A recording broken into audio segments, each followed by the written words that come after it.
The following presentation was recorded at the Buddhist Society of Victoria, Malvern East, Australia.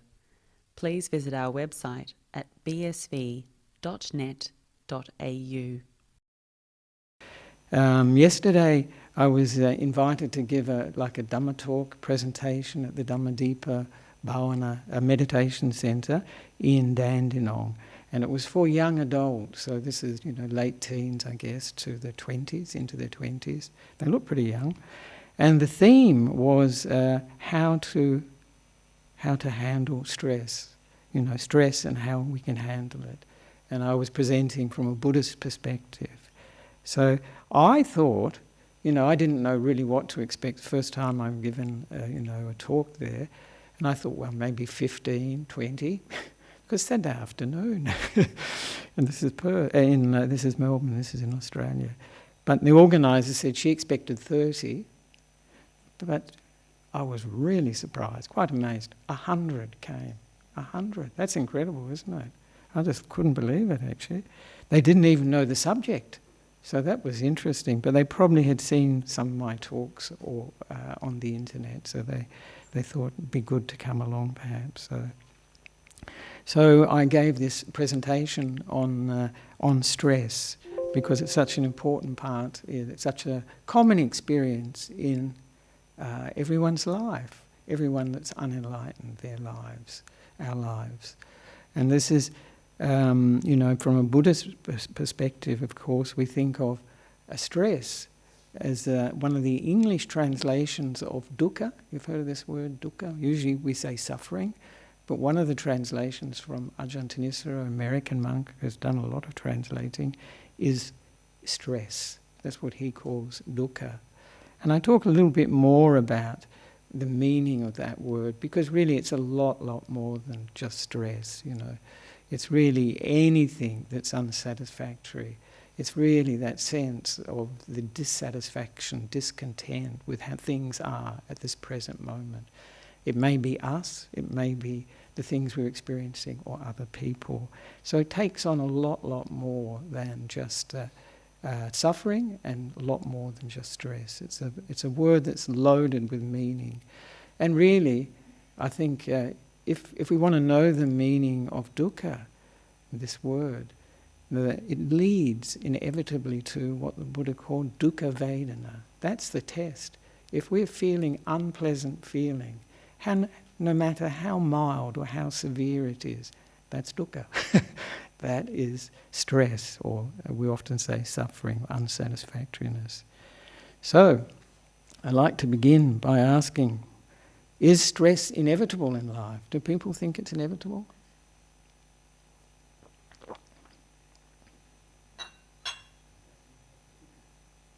And of course, it is inevitable in an unenlightened life. But I'd ask, do you think the Buddha was stressed at any time? Was the Buddha, did he ever experience stress? Sorry? Not after enlightenment. Certainly he didn't experience any stress in the mind, that's for sure, any dukkha, any unsatisfactoriness in the mind. He was perfectly, after his enlightenment, perfectly in tune with reality. So there is no stress, there is no disconnect from reality. And when there is no greed, hatred and delusion, when there are no negative qualities, then it's not possible to experience stress. But having said that, he did have one aspect of stress that he did experience. What would that be? Physical, exactly. He got sick, he had backaches and passed away due to dysentery. But one of the things that Aikema, this was one of her favourite quotes actually, she used to say it quite often. It goes like, this is what the Buddha said, all that I teach is dukkha and its end to reach. All that I teach is dukkha and its end to reach. It's wonderful actually because Buddhism can seem so complicated, but when you hear that, you think, wow, that's really so simple. And all the teachings of the Buddha can be fitted into this dukkha and its end to reach. So the Four Noble Truths is obviously the teaching that covers that. having said that, that dukkha is an inevitable part of our lives if we're not enlightened. Ayakema, one of my teachers, a famous German nun who ordained in Sri Lanka, she used to say, and this is very challenging in a way, dukkha or stress is our best teacher. Our best teacher. Does anybody think that here? Most people don't. If they're not practicing, a spiritual path, they think of it as, it's terrible, I just want to get rid of it. But really, dukkha, when we're experiencing stress, it's an invitation to find out what's going on in our life. Why am I experiencing dukkha? Why am I experiencing this stress in life? And to really learn from it. And she said, it's our best teacher, because most teachers, if you go to them, you're on a meditation retreat, my back's hurting, I've got these terrible headaches, migraines, and, my knees are really shot and so on. The teacher may say to the student, look, go home and relax, just chill out, take it easy. And the student can go home and take care of themselves. But, she said, dukkha, stress is not like that. Wherever you go, it will go. It won't tell you to go home and relax and put your feet up and recover. It will go with you. It won't let us go. Dukkha won't let us go until we've actually understood it. And of course, this is the first noble truth of the Buddha is dukkha. Stress is to be fully understood. And I'll have an interesting story that thanks to Michael over here on Saturday morning, when he said that interesting thing when Goenka visited Australia, visited Sydney, he was in Sydney. I didn't even know he'd come to Australia. People know who Goenka is? Goenka-ji. He founded all the meditation centres around the world, enormous, we say in Buddhism, parami, to spread Dhamma, and especially the interest in meditation and vipassana meditation. He came to Sydney and they took him for a tour around the city, just to show them Sydney. And somehow they ended up in a shop. And this shop, it's a very interesting shop, and I'd like to know what sort of shop it was. It had these sort of things, I think some sort of like bracelet, you could test your stress. It changed colour. I vaguely have a memory of something like this, maybe you do too. And it changed colour. If you're stressed, it showed a different colour. And they put it on Goenka's arm, put it on his wrist. No stress at all, no change in the colour. And so I thought, wow, either Goenka was stress-free or it wasn't working. We don't know really. But we assumed that Goenka was largely stress-free, and who knows, he may have attained some state of enlightenment. Actually, certainly got enough, we say, merit, or pin or punya. But yesterday too, I showed some of the, that's right. I mentioned to the young adults, there's lots of things on stress management on the internet, and some of them are very good. They give the basics of how we can deal with stress in a very, very helpful way, and very sensible way, most of them. And I saw one that was very good, which was stress management, and it was a PowerPoint presentation. So it was only about 3 minutes, but it covered everything very well. And so I said to them, I'm not going to speak largely about that, because that's covered by these presentations. And anybody that's interested in following that, it's very easy on YouTube. Just put stress management, if you want that one, PowerPoint, and it'll come up. But what the Buddha is interested in is actually looking at where stress is coming from. And this is actually much more helpful in terms of, hello Paul, reducing stress and eventually eliminating stress. Because if we don't know where it's coming from, how it arises, then we haven't got a way of ensuring that it has less and less influence on our lives, that we handle life in a much better way.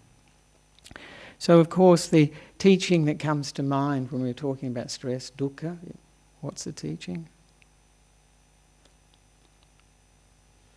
I'm always amazed at this. Four Noble Truths?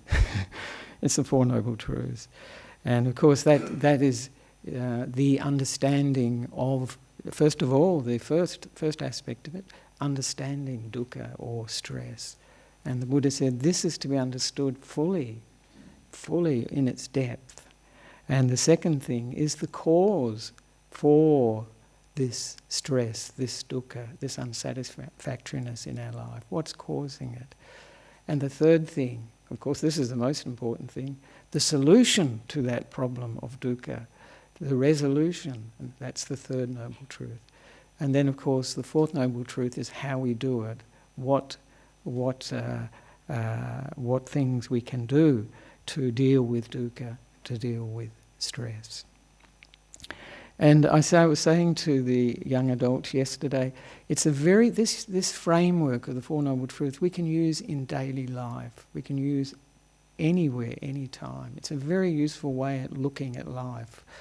And I know Ajahn Sumedho, it's one of his big practice. He's an American monk who's quite famous. Many people will know him. And if we can look at life, and first of all to see, when there's a problem in our life, the first noble truth is this suffering, or is this stress? Is this unsatisfactory? And just to realise that much is pretty good. And then the second thing to ask is where it's coming from. Where is this coming from? To find the cause. There's probably many causes. Some of them are more external, but we're looking for the deeper cause, and this is what the Buddha is looking for, and I talk about it in a minute. And the same with the solution to the problem. Once we've seen the cause, once we've seen what is causing the illness, what's causing the stress in our minds, then we can let go of it. And this is the important bit, isn't it? Number 3, the noble truth of the cessation of dukkha, we call it. And then the fourth one, the way then we can see the things that worked for us and to enable us to let go of some stress, some difficulty in our life. And we can build up a wisdom for developing ways to deal with the stresses and strains in our lives. So the Four Noble Truths is very useful. We shouldn't just think of it as something that's is only available for somebody who's very close to enlightenment. We can't tell how close we are. So it's a very useful one. And also, when we look at life through the lens of Dhamma, it really turns it into our practice. And we're really investigating. Our lives become our practice. And so these stresses, these strains, this dukkha, this unsatisfactoriness, the sting of those things is reduced immediately when we start to look at it from a more observer's point of view, more from the point of view, what can I learn from this? As Ayakema said, this stress, what can I learn from you? And then it changes our relationship completely from, as I often say, from being the stress, whatever it is, being angry, being upset, being disappointed with ourselves or others, to seeing it. And as we develop more and more wisdom, we'll see it more clearly. And when we really understand, and this is the whole point of practicing the Buddhist path, the gradual path, when we see it completely, fully, we understand dukkha completely, and we see the cause, we can abandon it completely in our minds, and then we become an enlightened being. So that's pretty good. So the Buddha is not saying that it's inevitable that dukkha or stress is going to be with us forever. If we become enlightened, we can jettison it. We can let go of it. So to begin, I'll just go through this, the Four Noble Truths, and try and bring out the sort of practical way we can use the Four Noble Truths, because this is the essence of the Buddha's teaching. When he said that, when I quoted that nice little rhyming description of the Buddha's teaching, all that I, how did I put it at the beginning? All that I teach is stress or dukkha and its end to reach. It really points to the fact that these are practical things. The Buddha is not interested in philosophy. He's not interested in something that's not connected with practice. It's very much he's giving us tools to work with our life.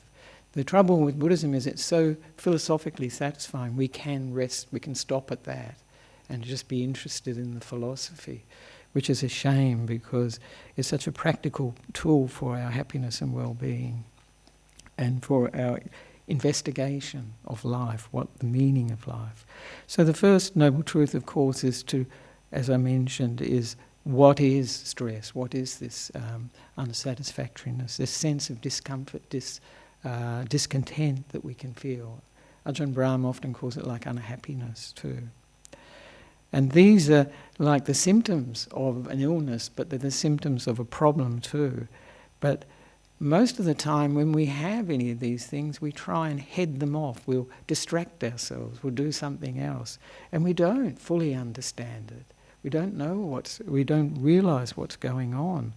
And so this is the important part of the Four Noble Truths, is really understanding what we're experiencing clearly. And then the wisdom of where it's coming from, what's the cause, can arise quite naturally from really understanding it. So we mentioned that the Buddha, we're talking about stress. Did the Buddha have stress? And as Dr. Jaya was saying, he did have the stress of the physical, the body, the aches and the pains. So we have those two types of stress, mental and physical. And it's very important, and I always remember with a lot of gratitude, Ajahn Jagro used to say, we were talking about the physical, this is the body, he would always say, have body, will trouble. It's very funny, but also very practical. It's absolutely true, much more true when you get older. But it's very important to see the difference between these two, because it's one of the important insights on the Buddha's path, the difference between mind and body, between, we call it nama rupa, yeah. And this is a very, very important thing to see what's coming from the physical, the aches and the pains, the stress, you could say, from these things of, fatigue, pain, exhaustion, all these things, and what is coming from the mind. Actually, when people, one part of pain management actually is really to make that distinction so that we can let go as much as possible the mental stress, which is often makes pain far worse than it actually is.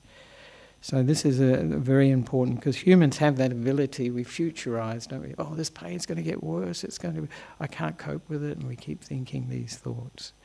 So the Buddha said all beings are, not all beings, most beings are pierced by two arrows. One's the body and the other's the mind. The suffering, the stress from the body, stress from the mind. And he said an enlightened being has only got one arrow, stress from the body. That's it. And of course, the solution for the Buddha, for all enlightened beings, fully enlightened beings, arahants, is the ending of stress totally, is nibbana, when they leave this body, leave this mind. So when we look at the noble truth of stress or dukkha, unsatisfactoriness, we can realize where is it coming from, the things that stress us. These are very important to look at, and they'll be different for different people. Relationships are biggie, whether it's partners, whether it's family, all these sorts of relationships, and all the things that come with that, breaking up, when there are breakups in relationships, and personal space, negotiating how much time we have to ourselves and so on. And there's family, there's work, there's health, there's change, there's almost, the list is probably, you can probably think of your own things that you find very stressful in your life. But an important part of stress too, and I think as I'm coming back to the very practical aspect of the Buddha's teaching, is just to sort of know what it feels like. This is really dukkha vedana. This is the feeling of stress, because then we are getting to fully understand what the nature of stress is, what the nature of unsatisfactoriness, what this dissatisfaction is. So just for a moment, I'd like you to close your eyes and just to remember a time when you, how unpleasant, when you felt stressed, and just to get in contact with how it felt, whether it was in the car park at Chadstone, when somebody grabbed your spot, whatever it is.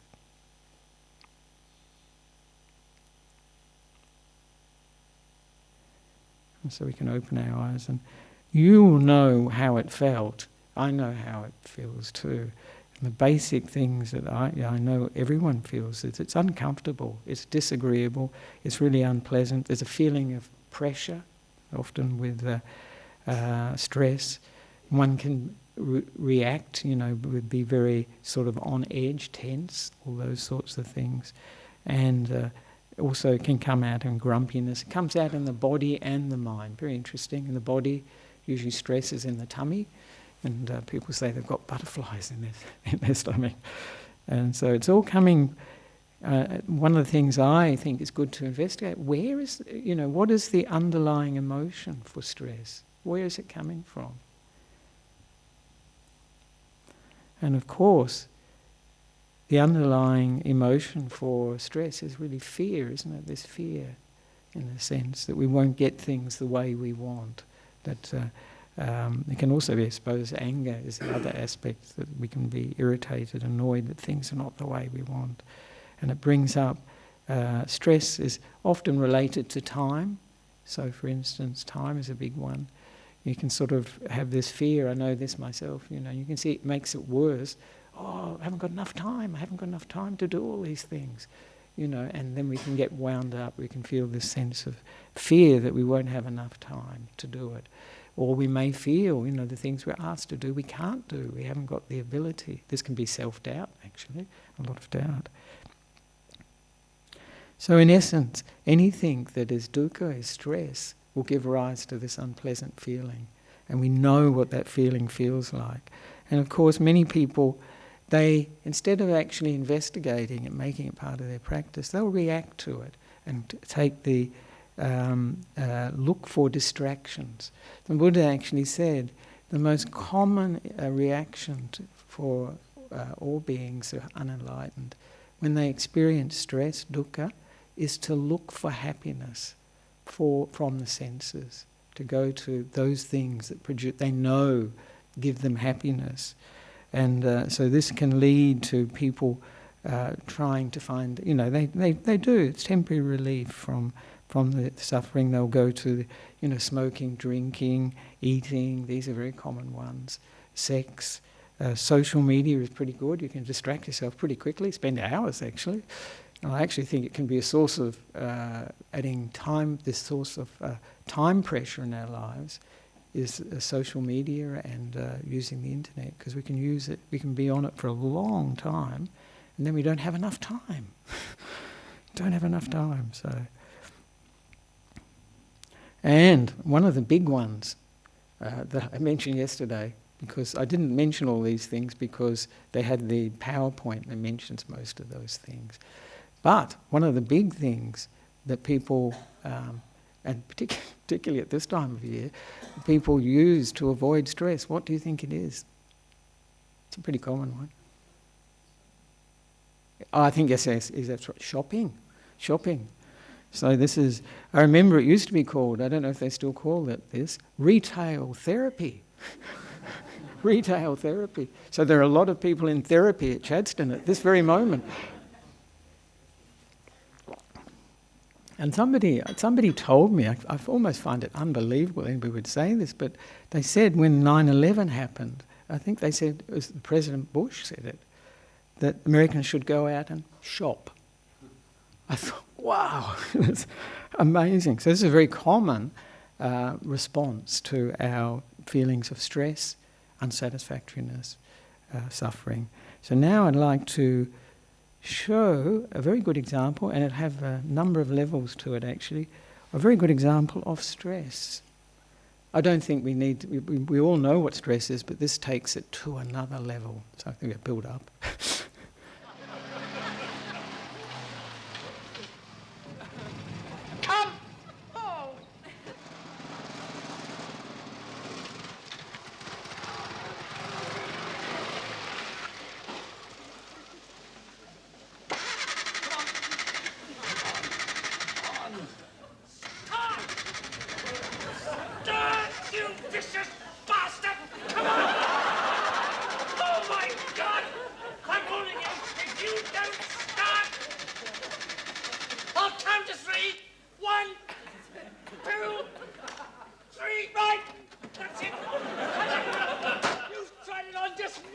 often.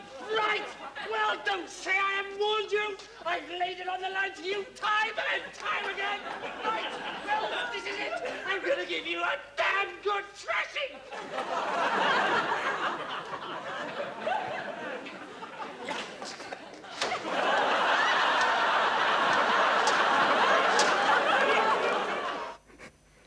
Isn't that good?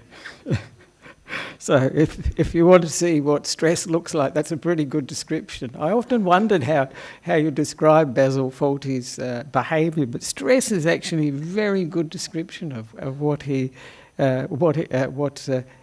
feeling is like, and describes his behaviour very well.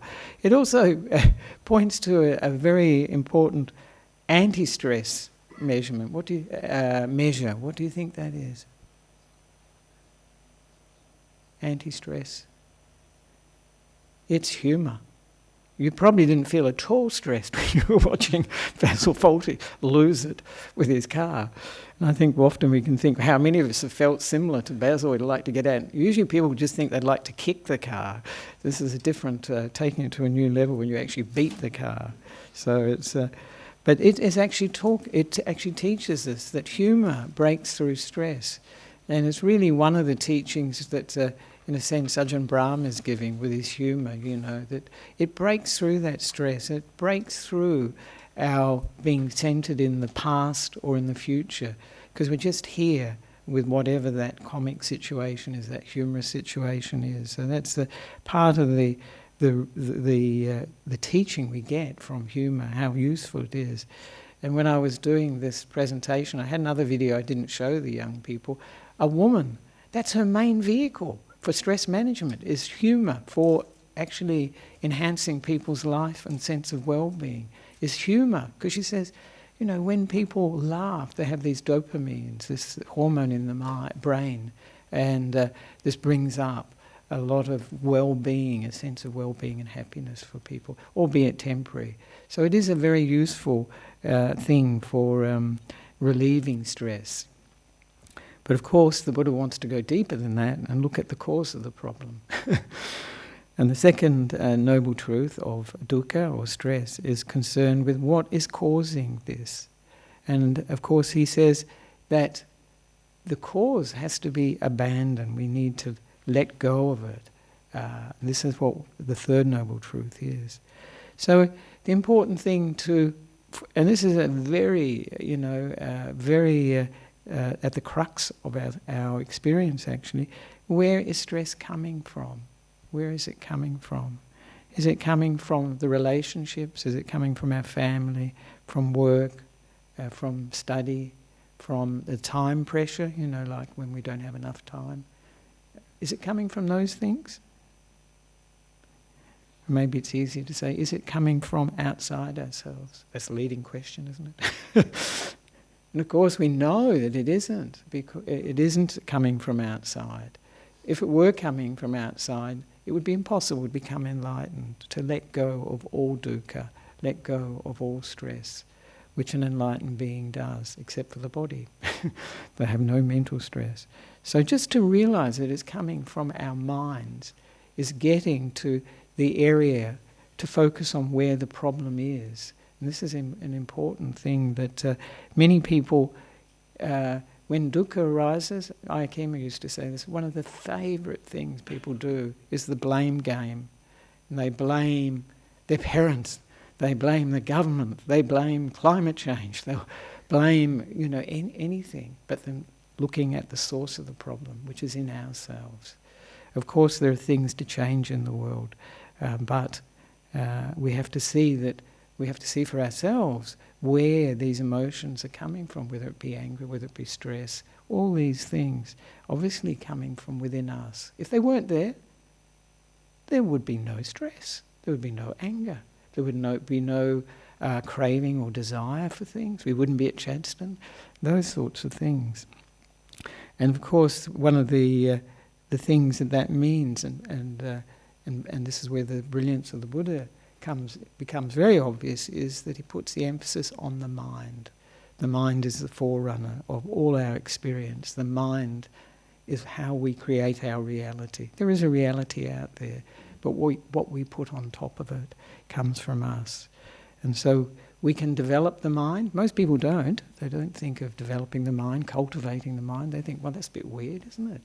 It's a bit strange. But it's not much different from developing your garden or cultivating your garden, you know, looking after the garden. So in the garden, if we don't cultivate it, there'll be plenty of weeds, and that will take over and rob the other plants of nutriment and water. And so when we're gardening, we often take out the weeds so that the other plants can benefit from that. But in the same way, with our minds, we can take out the weeds from our mind, work on the weeds from our mind, understand them, and by doing that, allow the beautiful, the positive, wholesome aspects of our minds to shine forth. So cultivating our minds is quite a good image, you know, if we think of the garden, you know, how we want the garden to be. I often think, this is for the lazy gardener, just cultivate the weeds. They'll take over, they grow by themselves. But, of course, from a human point of view, from the point of view of our experience, if that were to happen, our experience would be just unrelenting stress, dukkha, unsatisfactoriness. It would be awful. It would be a very bad quality state of experience of life. So one of the important things in relation to developing the mind, it's just a little bit by the by, actually, it really comes a bit later, is what we give attention to. And the Buddha talked about two types of attention. You probably know this, wise attention. This is when we give attention to something, he said, and positive states of mind develop, wholesome states of mind develop. And he called this yoniso manasikara. So this is our experience through seeing, hearing, smelling, tasting, touching, and thinking. Does it give rise, when we give attention to that sight, with that, maybe we're watching a video on the internet, does it give rise to a wholesome response in the mind or a negative response? So this is wise attention, which it encourages those positive, wholesome states of mind. And he also mentions the other one, the unwise attention, which is often called ayoni manasikara in Pali. And when we pay unwise attention to things, these negative states of mind grow. So we're watching the news, particularly politics or whatever these days. In Sri Lanka they had an election recently. In Britain they've just had their election. And if people get angry and upset and outraged or whatever, then you can say for sure that's unwise attention. And they can choose whether they continue that or not. So this is a very much often one of the teachings I often give. It's up to us what we cultivate in the garden of our minds. It's up to us. And many people, this is the beauty of the Buddha's teaching, don't know that they're cultivating. How are they cultivating? By repeating whatever, you know, if it's a negative thing, repeating that, making a habit. If it's a positive thing, repeating that, making a habit. That's the way of the Buddha. Repeating, making a habit of the positive. So many people don't know that.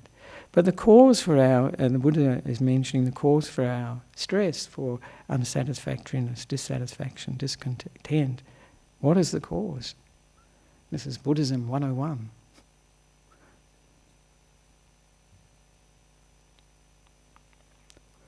Craving, yeah, it is. It's tanha. This is what the Buddha described as the root cause for our experience of stress, dissatisfaction. All the aspects of dukkha is this craving, this wanting things to be other than they are at this present moment. And as I often say to people, that doesn't mean that in the future we can't change things, that we are frozen into accepting things just as they are and not being able to change. That's not the case. But it's a recognition that whatever we're experiencing at this moment, if it's dukkha, is coming from the fact that we don't accept things as they are at this moment. It's arrived. We can go into denial, and people do, but this is what we're experiencing. And the dukkha, when we have this sense of stress, it's indicating, it's telling us, hang on. What is it you want at this moment? What are you wanting other than what you're experiencing at the moment? And this is the lesson, actually, this is the teaching of dukkha, of stress. So for one moment, I'd like another activity. So we can just close our eyes just for a moment and think of something that we really, really want. Maybe for Christmas, maybe we may not get it for Christmas, but something we really want. Maybe it's not even material, maybe it's a job, a relationship, or whatever. And to get in contact with how that feels when we really want this thing or this person, this situation.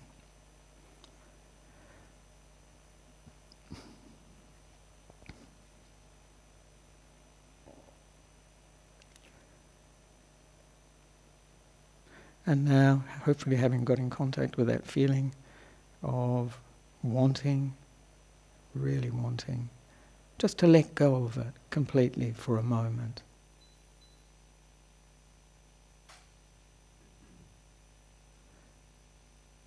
And to ask ourselves, how does that feel when I let go of this wanting?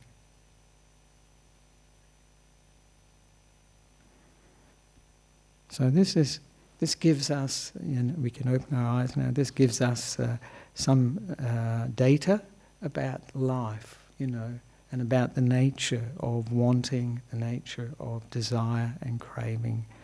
And that when we let go of it, there's no big problem, actually. Things are okay. And hopefully you get the sense too, often, that this craving, these desires, this wanting is actually really a torturer, because when we crave, when we want, we don't have that thing. So there's this disconnect with reality, we don't have it. And so this really creates a tension in the mind, a lack in the mind, and it creates a future in the mind, because most of our wanting, most of our craving, tanha, is regarding the future. And I call the craving is sort of promising, it's this happiness, but it's never happiness. It's always in the future. When we get to that, there's another one that's going to make us happy, and we keep going. We fall for it every time. It's really interesting. But also in many different words you'll find in your own experience, different words for wanting or craving. Expectation is a very good one, and it is in a sense saying to us, when we expect things or people or ourselves to be in a particular way, it's really saying, this should be like this, I should be like this, they should be like this. It's this sort of disconnect from reality, the present moment. Of course, they're not like this. I'm not like this. Those other people are not like this. And one of the very nice teachings I gave, mentioned yesterday, stories, is Ajahn Chow, and I've mentioned this many times, when the story of a New Zealand monk who was a student, a disciple of Ajahn Chow, and he'd had bad knees. He'd had a bike accident when he was a teenager, I think, and then as a monk, of course, in Thailand, it just got worse. You sit on the floor lots, and they have this torturous position in Thailand called papiap, where you sit with your legs to one side. It's a very polite way to listen to Dhamma and so on. You can listen for hours. Ajahn Chah could speak for 5 or 6 hours. Don't worry. I won't. You'd go anyway. I would. So this monk's knees were getting worse and worse, and eventually he had to have an operation for his knees, presumably in Bangkok. And he had the operation. The doctor said, well, within a week we'll have you up walking. Usually they're like within a day or two, don't they now? And after a couple of weeks the pain will be, will have subsided, and it will be coming back to normal levels. And of course, what happened? After 1 week he still wasn't walking. 2 weeks he was still in agony. And then Ajahn Chah visited him. It's very nice of him. You think he's going to say, "Oh, it's all right, you'll get over this, etc., etc. It'll all pass." He didn't say that. And this monk was complaining to him and saying, "Oh my goodness, they told me it was going to be in a week, I'll be walking, 2 weeks, no pain. It shouldn't be like this. This is completely, the doctors told me it wasn't going to be like this." And then Ajahn Chah said to him, "If it shouldn't be like this, it wouldn't be like this." That's some fantastic wisdom, actually. So whenever we hear ourselves saying, "Oh, it should be like this, I should be like this, they should be like this," just remember Ajahn Chah's wisdom, which is, if it should be like this, it would be like this. So then we can reconnect with the present moment, how things are now, the reality, not what we're projecting onto it. And a big part of this, I won't show this one actually, is the sense of self gives rise to that wanting, and enables wanting. Ajahn Brahm uses it, often mentions the simile. It's in the suttas, evidently, that the self is like the hand that provides wanting with the power, as it were, to pick up things. And so this sense of I need, I want, I like, I dislike, all that. And it's all coming from, craving comes from, where does it come from? From ignorance. We call it ignorance, not knowing, avidya in Pali. And because we don't know that these things, there's nothing inherent in them that's worth wanting, worth craving. We do, and we have this sense of self that feels like we have to have it, I need it, I want to make it mine. It's got, and we may even identify with it and think of it as being me. So, of course, the third, that is the second aspect, the cause. Now we have to get to the third aspect, and this is the whole point of the Buddha's teaching. As we mentioned, all that I teach is dukkha or craving or dukkha or stress, and its end to reach. And this is the end to reach. It's letting go of the source of our problem, of the problem. So this is the third noble truth. And it's entirely, to give up. And the Buddha said, let go of, give up this sense of wanting, craving, desire, which you had a little bit of an experiment with. Maybe some found it successful. They could see the big difference between when we wanted something and when we just suspended it just for a short time. The difference between that. What happens for all of us if we're able to do it successfully? Immediate experience of peace. Things are okay, really. There's, one's here, actually. You become more present. And so this is the point of the Buddha's teaching, is to enable us to be able to let go of these desires. Chadstone is offering us the freedom of desire with conditions, provided you have the money or the credit card. You can have freedom of desire at Chadstone. What the Buddha is offering is as a freedom from desire. And this is an important distinction. And when we, that little exercise is to actually just give you an idea when we suspend wanting, this craving, this desire, just to give us a taste of this freedom from desire. And this is so, it's so simple, but it's so profound. And certainly at Chadstone, they wouldn't welcome it. They don't want people coming around saying, freedom from desire. No way. In fact, I think I say that Chadstone provides the perfect tanha test. Tanha test, this is wanting test.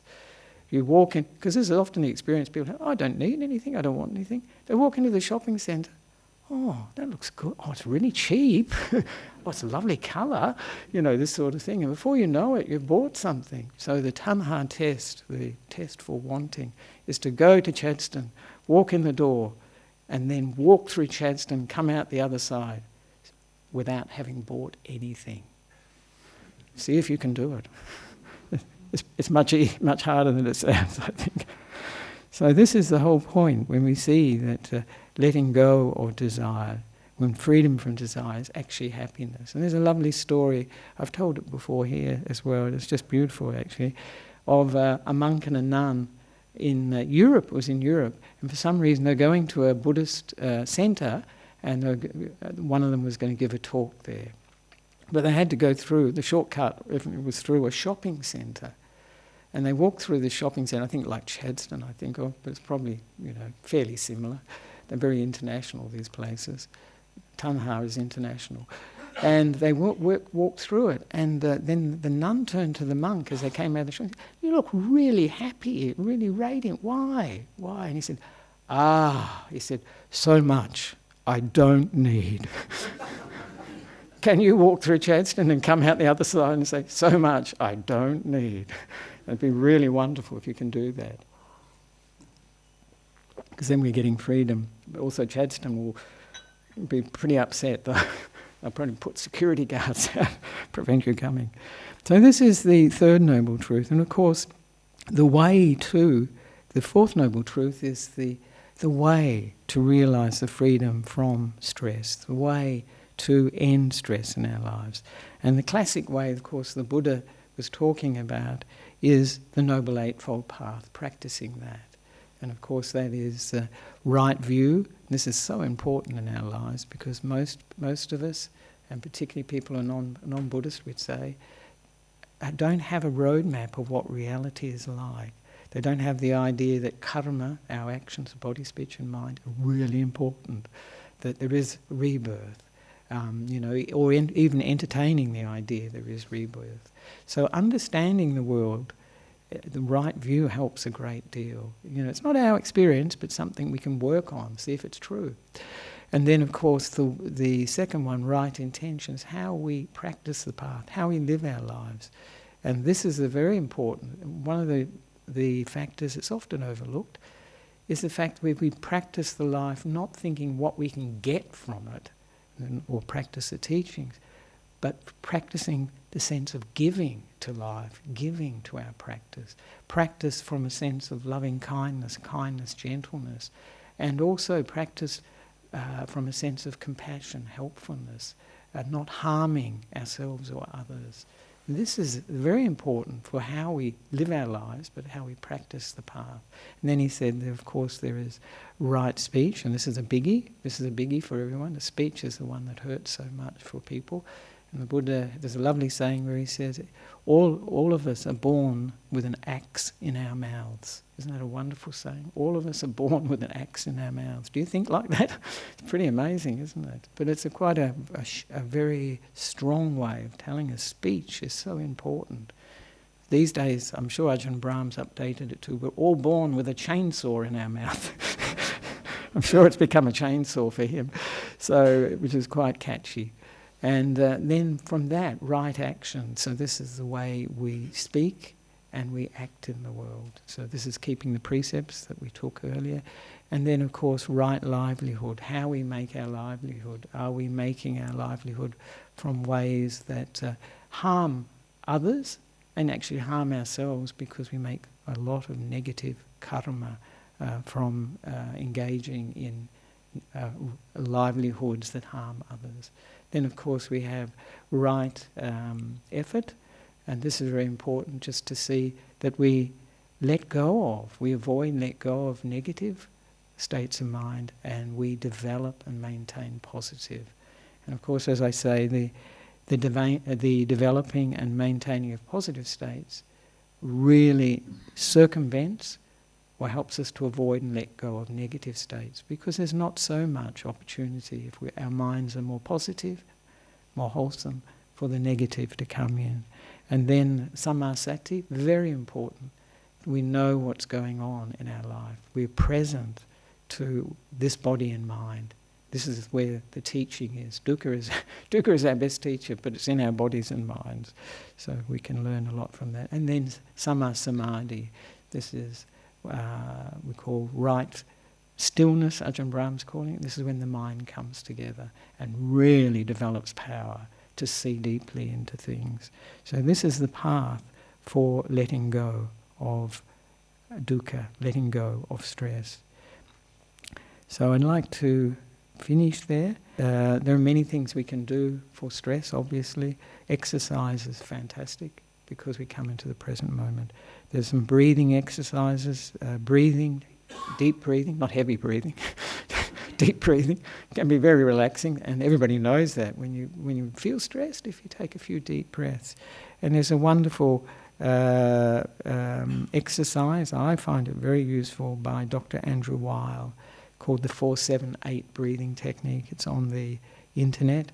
There is actually here, but I won't show it now. So if you're interested, it's a very good anti-stress measurement. It's very pleasant. It takes 60 seconds. It's just 4 in-breaths and 4 out-breaths, basically. But this 4, you expel the air, 4 on the inhalation through the nose, hold for 7, exhale through the mouth, 8. And you keep the tongue on the back of the teeth at the top. And do it 4 times only. And then you can repeat that during the day a number of times. But it's a very, very useful. If you want to see the full description of it, he does it very nicely. And he looks like the perfect guru. He has a beard and he's quite old. Like Sadguru. I don't know if you've seen him on the internet. He looks fantastic. So, but also anti-stress measurements. Meditation is the best, isn't it? Isn't it? Meditation. When we calm the mind, we're actually going to recondition the mind, incline it more towards calmness, towards peace. And this is the best anti-stress measurement. And when we develop mindfulness, very important, we tend to do, if we're in the present, we do one thing at a time. Now, one of the big stresses in our lives, multitasking. We feel like we're doing about 10 things at once. And particularly for mothers or fathers, that's probably feels like quite a lot of the time.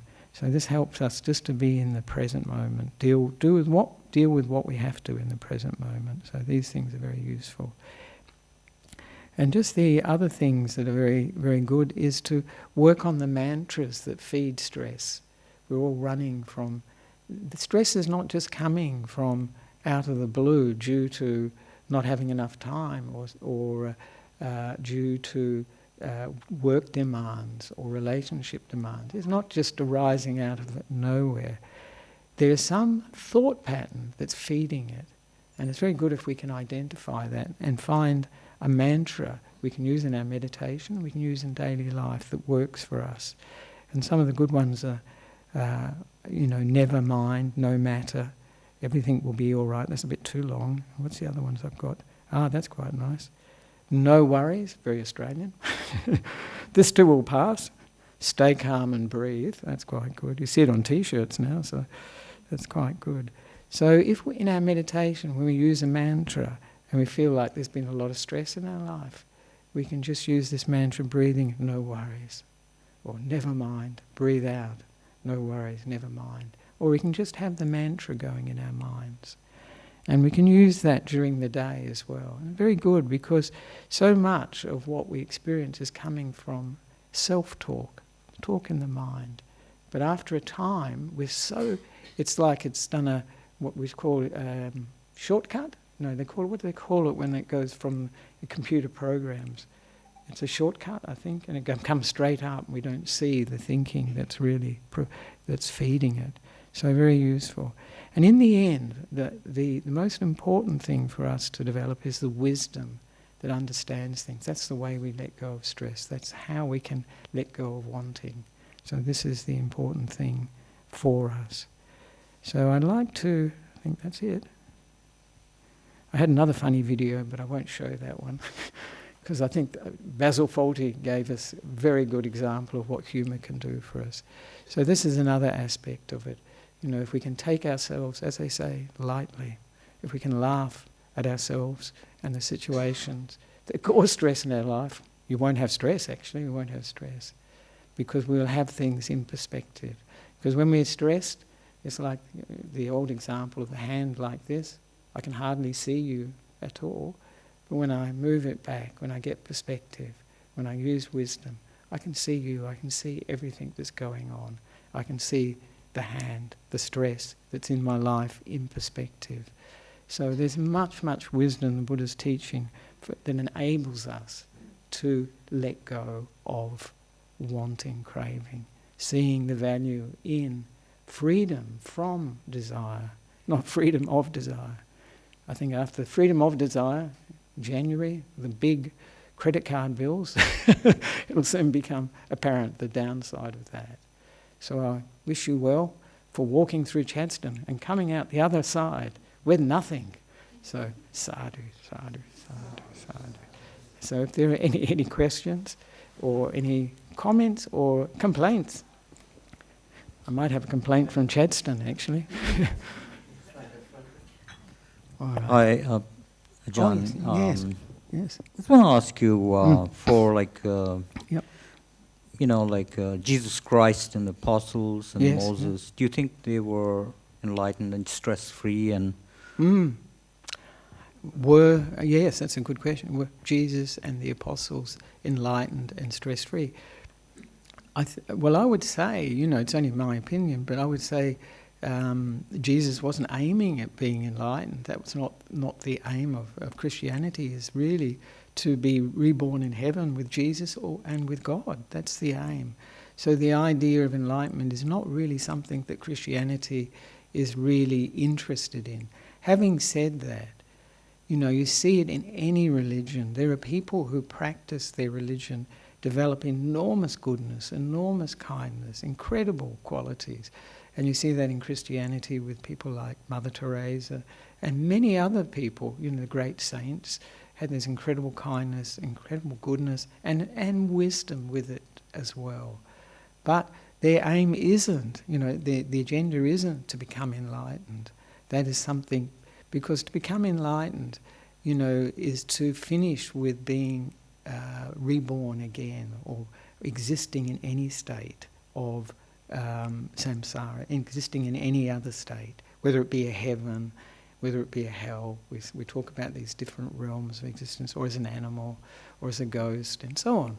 So for the Buddha, he is actually saying that whatever state of existence we live in, it will always have dukkha. There will always be something unsatisfactory about it. Hard to think about that in heaven, isn't it? Must be pretty good. But even there is dissatisfaction. The Buddha would say that the dissatisfaction of being born in heaven is that it will end. And evidently, when he taught beings in heaven that their state of existence was only temporary, it was impermanent, it would not last, they were terrified because they assume this is going to last forever. And the Buddha told them, no, it won't. And so this is terrifying for them. And so any state of existence we can be born in, the Buddha is saying, always comes with dukkha, always comes with some stress, dissatisfaction, discontent, unhappiness. There will always be, that's a condition. But that's why the Buddha becomes enlightened. That's why somebody becomes enlightened. They go beyond birth. They go beyond suffering. They go beyond all the negative states of mind. And this is the ultimate happiness of not coming back again and again and again. So I hope did that sort of answer it? But very important to see that I think that Buddhism doesn't have a monopoly on goodness, on kindness, and also on wisdom. A lot of the other faiths, they all have it. They all have it. And that's why people, are drawn to their particular faiths, because they find that goodness, that kindness, and that wisdom that helps them in their lives. Yeah, thank you. Thank you for that. That's a good question. Bhante, this is just a comment, just with stress and comedy, that they now have something called laughing yoga, where they great. actually sort of get people laughing for sort of a session of about half an hour or so. Right. So just to get, as you said, those endorphins and everything flowing. Yeah. So it's an actual technique. And my second comment is I went to Chadstone. I hate Chadstone, but I went there once because it's got the Apple store, and I was trying to get something updated, and I got so frustrated with what was obviously built-in obsolescence there. I walked out and I didn't buy anything. So wow, wonderful. Sadhu. Actually, one of the good things about Chadstone, it's so huge that people are getting exercise. They don't realise they're getting exercise walking miles to find the shop that they want to go to. So it's quite good in that sense. So thank you for that, Helen. That's very good, because humour is a very sort of underrated aspect of our lives, that humour. So it's very important. And obviously someone like Ajahn Brahm, I mean, it's a intrinsic part of his character, his personality. All beings are different in that respect. And so some Buddhists would say, would the Buddha, tell jokes and all those sorts? I doubt it, actually, but he had a sense of humour. Sometimes when you read the suttas, you think, wow, he's really having a laugh, actually. But it's very mild sense of humour. What the Buddha had, I think, this is my own personal opinion, the extraordinary quality was this incredible kindness, this incredible loving kindness and compassion that just drew people, that they felt relaxed when they came into his presence. They didn't need to laugh. They didn't need any of that. They just felt so safe with him that they could ask whatever they needed. They felt so at home with him, unthreatened. So that's a different quality. But humour is also very useful. Good. Yes. We have one online question, All Ajahn. right, then we should. It's actually 3 questions in one, but they're related. Oh, tricky. Do you think refraining from my stress triggers, such as watching the world news, is a way to reduce stress and cultivate my mind?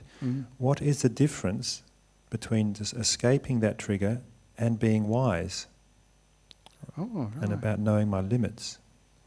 Good. So the first one is... So, do you think refraining from my stress triggers, such as watching the world news, is a way to reduce stress and cultivate my mind? Yeah. What is the difference between escaping and being wise? Right. Of course, yes, that's very true. If you, as I mentioned before, we have to see for ourselves what the result of our experience is. As I mentioned during the talk, what are we cultivating? Are we using wise attention or unwise attention? So if you avoid something that is bringing up a negative state of mind, like, usually people can get very angry, upset, agitated, with the news, the world news or whatever news it is. So if you see that and avoid that, that is something that is wise, but it has not seen the root of the cause, hasn't gone to the real cause for us becoming upset, agitated, excited when we see this news, which is, it's fairly obvious. And it'll give us a teaching. What is that prevents me from really, if I turn that for that person, they don't need to go to Chadstone, they just need to turn the news on and they can see, what is it that's triggering this in me? And so look at that. What is this wanting? What is this, expectation that I have, the assumption that I'm bringing to the news when I watch it, when I experience it, that gives rise to this reaction. Certainly, I'll just say, backtrack a bit and say, not watching it, avoiding it, that's not really escapism. I think it's just wisdom that that it winds you up. If you want to be wound up, that's your business. It can be. Many people are. And they get a sort of energy, a buzz from it, but they also get burnt by it. And it's a very unconstructive, a very negative quality in the mind and in our experience. So the wisdom really is to see why we are getting excited and upset by it. And it will be, because of one of our attachments. It'll be an attachment, usually with the news. The Buddha talked about 4 attachments, but the two that will come up mostly are the sense of I, me and mine, sense of a self in here, a permanent self. Maybe that will be challenged, get upset by what they see. But more likely it will be, he called it Dittupadana. This is the attachment to views and opinions. We all have views and opinions. So you watch the news, say, oh my God, how can they do this? And, what madness, where are they coming from? All that sort of thing. And, recently I've experienced this with some people who've been telling me about they watched the Sri Lankan elections, which was last month actually, and how wound up they got and excited by it. And I said, well, you make the choice whether this is leading to good qualities in your mind or not, pleasant experience or unpleasant experience. So I'd say the same to this person. So it's wise not to avoid it is wise, because you're making a choice. You have a choice. Oftentimes we don't have a choice. We've got so hooked on some things like watching the news and so forth, even though it's negative, we cannot not watch it. So, number one, yes, very wise that you can say no to it. You have a choice, and you're doing that from awareness. So that's not escapism, that is a choice. And then you work on the cause for the excitement, the agitation, the anger, or whatever the negative response to the news is, and understand that. And then then you can use that as your test. When you feel like you've really understood where it's coming from, then you can watch the news and just see if it's coming up still, or it's reduced, because you've understood something about wanting things to be in a particular way, or you've changed where you're coming from a point of view of, to a more like a point of view of loving kindness and compassion when we see the suffering, the stress, the dukkha in the world. That's a very, very big thing that can come up. Two things come up for me actually, is the Buddha's teaching on cause and effect, ida paccayata, that things arise from a cause and they give rise to an effect. Very simple, very simple. And we are the same. Our views are the same. The situations that arise in the world are the same. They've arisen because of the causes and conditions. These people, these situations arose from conditions. And when I see that, I feel like, well, how else could this person respond? How else could they do or say something than the way they did, believing what they believe? They're conditioned. And that can give rise to a lot of compassion, kindness actually, and acceptance. They can't. They're given what they believe, understand. This is the natural outcome. And that can give rise to a sense of letting go and also compassion. So I hope that was helpful for you. It's not escapism. It's really, our practice is just experimenting and see what works, what doesn't work, better with, better without. And that's part of the practice. So now we can finish. I think there's no more time for questions. And just to those who'd like to, pay respects to the Buddha, Dhamma and Sangha. And very importantly, one of the main attractions, please come across for the shared meal. We have a shared meal after this. And this is where we get to know each other and build community. So please, if you'd like to pay respects to the Buddha, Dhamma and Sangha, you're welcome.